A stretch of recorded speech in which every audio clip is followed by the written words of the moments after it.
Sanbonan. So we have all watched the Madanga Commission, the ad hoc committee, and we have seen how wealthy, powerful people behave. They wrong you, you take them to court, they use their deep pockets to throw you by the wayside. If you persist, they order a hit, they kill you. This is exactly how Standard Bank treated me. Imagine as a black, widowed woman with your daughter, you are attacked by 9 thugs with AK-47s in your home. They beat you up to a pulp. They shove an AK-47 between your legs. You are bleeding. They cock it. And they say 24 hours, you go and retract the fraud case against Standard Bank. Do you understand? You have to understand. You will understand. You don't do it. One day you arrive at home, they're waiting for you inside. Imagine a noose, thick rope around your neck. They hang you. And they leave you for dead. That is Standard Bank.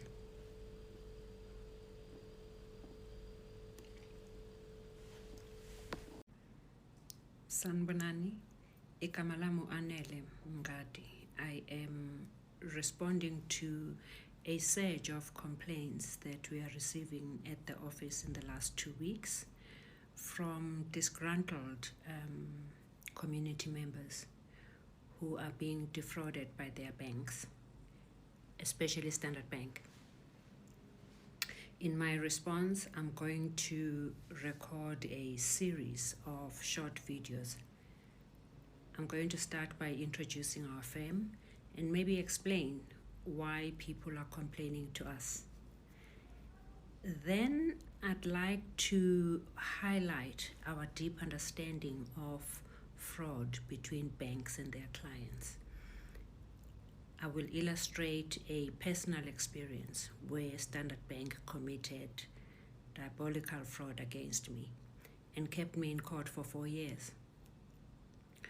When I fought back and freed myself from their claws, I will tell you the violence that I am a retired professor of finance and law.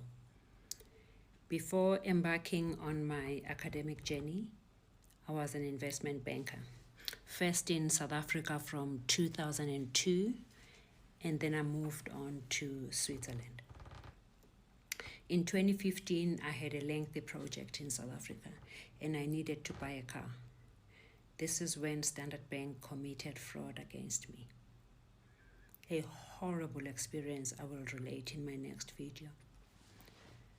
But when I stood my ground, Standard Bank, with the full knowledge of its CEO, Mr. Simphiwe Shabalala, trapped me in both civil and criminal court for 4 years, just to escape liability, and they nearly won.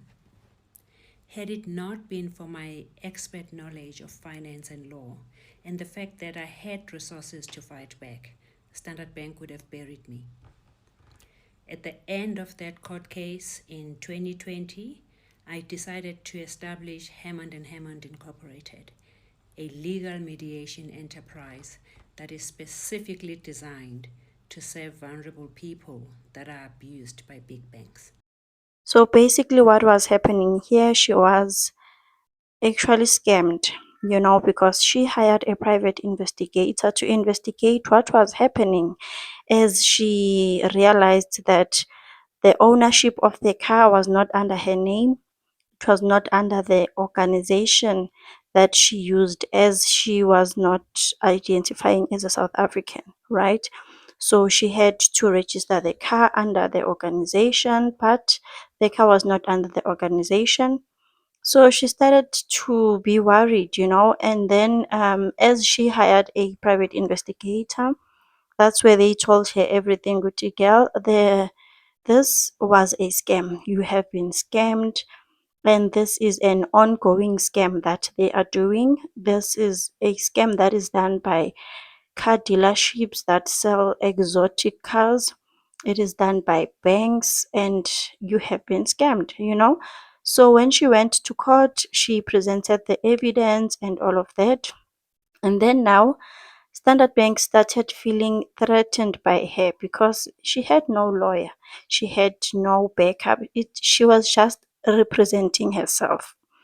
So in all of that, they started to feel threatened. She was receiving threats. At some point, she received a call from a male voice. Yeah. As she received this call, she tried to, she took the call, and then the person was trying to bribe her in a way because they told her that we want to offer you a new car, and then if you take this car, there are terms and conditions. So I think the terms and conditions was for her to just drop the case, take the new car, and just leave it like that. So she refused the offer, obviously, and then she started getting threats here and there. They even broke into her house, wanting all the flash drives, sana, the camera footage, the files that she had on Standard Bank. They were tied, her and her daughter, they got so emotionally abused on that day. She was even emotional, narrating what happened on that day. So they wanted only files because Yena, as there was a robbery, she thought maybe they wanted money as any other robbery. But they actually wanted files. They wanted footage with camera. They wanted flash drives where she stores her information.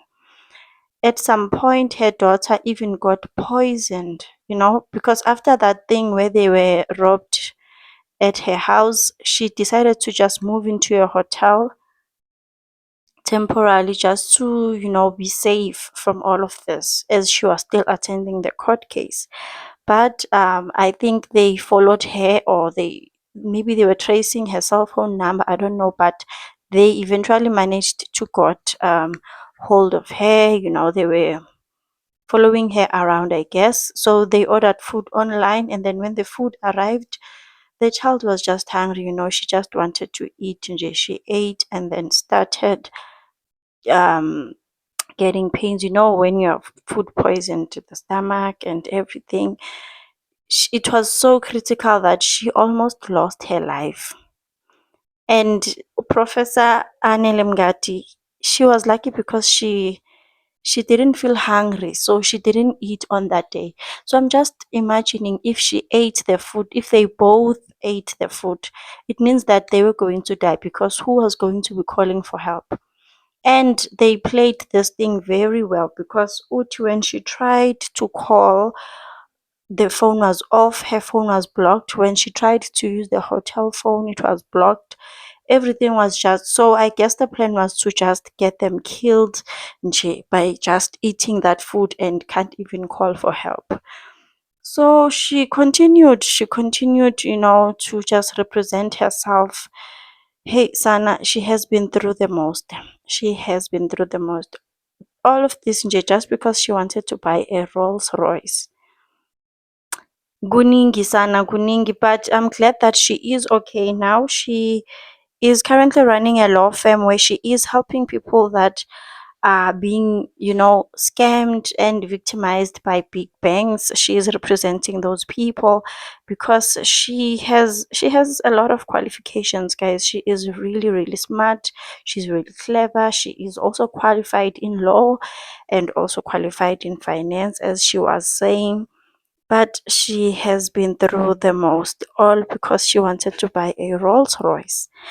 And then, as she is continuing to narrate her story, there was even a point where they wanted to repossess the car. They were just, I feel like they invaded her space, because Uti, she was just coming from a run.